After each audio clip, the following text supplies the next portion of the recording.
पाहताय महाराष्ट्रातील सर्वात जलद news network Maharashtra police news 24। Rahuri तालुक्यातील महाडूक सेंटर परिसरात मुसळवाडी येथे 15 वर्षीय अल्पवयीन मुलीने गळफास घेऊन आत्महत्या केल्याची धक्कादायक घटना समोर आली आहे। या घटनेमुळे परिसरात हळहळ व्यक्त होत आहे। मृत मुलीचे नाव साक्षी किशोर बर्डे, वय 15 वर्ष असे असून तिने रविवारी मध्यरात्रीच्या सुमारास राहत्या घरात साडीच्या साह्याने गळफास घेतल्याची माहिती आहे। सोमवारी सकाळी हा प्रकार उघडकीस आल्यानंतर कुटुंबियांनी राहुरी पोलिसांना माहिती दिली।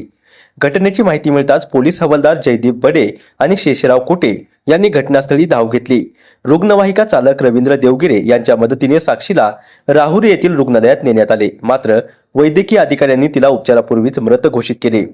दरम्यान साक्षीच्या वडिलांनी राहुरी पोलीस ठाण्यात दिलेल्या फिर्यादीत मानोरी येथील एका मुस्लिम समाजातील तरुणाने व्हॉट्सअपवर सातत्याने चॅटिंग केल्यामुळे मुलगी मानसिक तणावात होती आणि त्यातून तिने आत्महत्या केली असा आरोप केला आहे।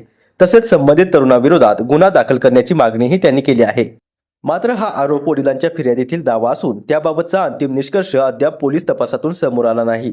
पोलीस निरीक्षक रवींद्र देशमुख यांच्या मार्गदर्शनाखाली राहुरी पोलीस सर्व बाजूंनी तपास करत आहेत।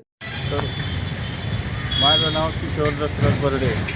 माझी मुलगी 10वीला शिकत होती, रविनंदन कॉन्व्हेंट स्कूलला शिकत होती।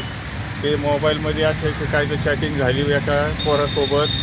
माझ्या मुलीनं जीव दिलेला आहे, मला न्याय पाहिजे, मला या पोराला शिक्षा द्यायची आहे, मला काही करून मला मदत करा।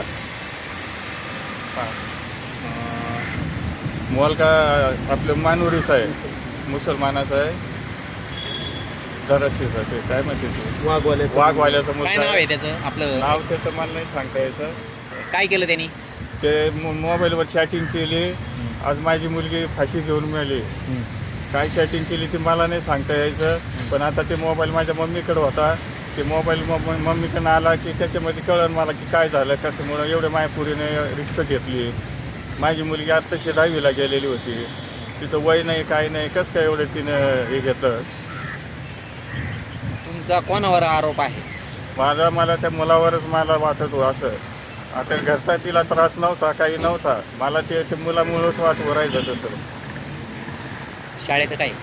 शाळेचं काही नाही। आता मॅडमला फोन लावला तर मॅडम नंबर द्यायला तयार नाही, माझ्याकडे नाही म्हणतात मॅडम, असं म्हणले।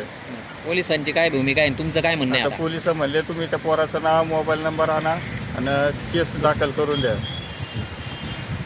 मग आता आमच्या गावचे आहे ती जे सहकारी आहे ती आता मला मदत करून राहिली। ती म्हणली आम्ही सगळं शोध लावू, आम्ही तुम्हाला सपोर्ट करू, आम्ही तुम्ही काही घाबरू नका असे बोललेले आहेत आम्हाला।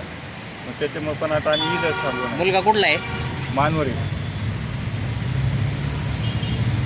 महाराष्ट्र पोलीस न्यूज 24 साठी अहिल्यानगर जिल्हा संपादक जालिंदर आलाट।